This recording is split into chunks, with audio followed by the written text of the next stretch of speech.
Hey there, I'm Power Guy, and this is my story for Kulfam's Mega March. Whenever someone asks me what my favorite Mega Man game is, and I tell them it's Mega Man 8, I either get one of two responses.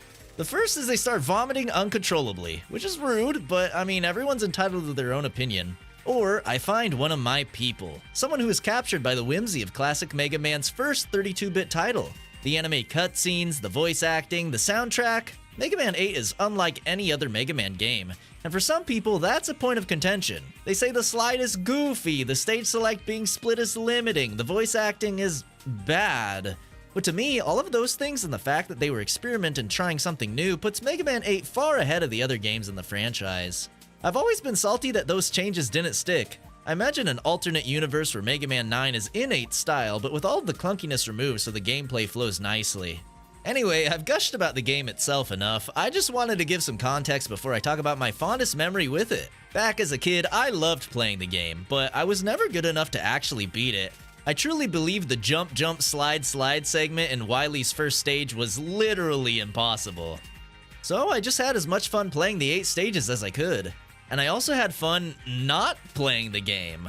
One of my favorite things about Mega Man 8, and something nobody can argue, is the music is phenomenal. And because of this, a lot of times my PlayStation was just a glorified radio for the game's soundtrack. Whenever I wanted, I would load into Frostman stage, find a safe spot, and just leave the console on for background music while I played with Legos or other toys. I had a separate save for the second half of the game, ready to go if I ever wanted to hear Astroman's theme while reading a book, and nothing beat Dr. Light's lab if I was in a mood to draw or color something. Well, as some of you may know, PlayStation discs aren't really made to be played for 8 hours a day on loop with no break. Over time, they get scratched and beat up, causing a bunch of glitches. For me, the game would randomly decide to be stuck on an infinite loading screen. It's as if the game itself was telling me, "Oh, you like leaving me on for hours a day without actually playing me? I got you covered." It didn't always happen, but it would get more and more common the more often I loaded the game up. I realized the disc would eventually be completely unplayable, but the issue was I had still never actually beaten the game. So one afternoon I decided I would finally lock in and finish it. I had a save file ready at Wily 1 and bashed my head against the jetboard segment for hours. Whenever the game would get stuck at a load screen, I reset and tried again. Eventually I memorized the level and made it through. It took me a couple of tries to beat the boss, but after that point, the rest of the game wasn't too bad. I managed to beat the flying boss, base, Green Devil, all after just a couple attempts.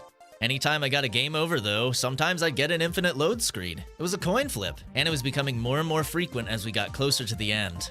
I managed to get through the boss rematches, and I finally saw the cutscene with Wily and Duo and Proto Man. Wily has a couple tricky attacks, and I remember getting pretty close, but in the end, I wasn't able to beat him my first try. And that was it. The last time I was able to successfully load up Mega Man 8 on my PlayStation. No matter how hard I tried to reset and reload, each time I was greeted with an infinite loading screen. I tried leaving the console on all day to see if it would eventually load, but of course, it didn't. I was devastated. Not only did I never see the end of the game, but I could never again listen to the soundtrack on loop the way I wanted to. At that point, I had all the themes memorized and could hum them to myself, but of course that's not the same. Anyway, that's the end of the story. I know it's kind of sad, but I mean, I guess the good news is I was eventually able to beat Mega Man 8 when the Anniversary Collection came out on GameCube. And these days you can listen to any song you want whenever you want on the internet. I guess my only regret is if I hadn't bricked my physical copy of the game, it'd be a pretty cool collector's piece. But it is what it is. Anyway, thanks for listening, and have a happy Mega March, everybody.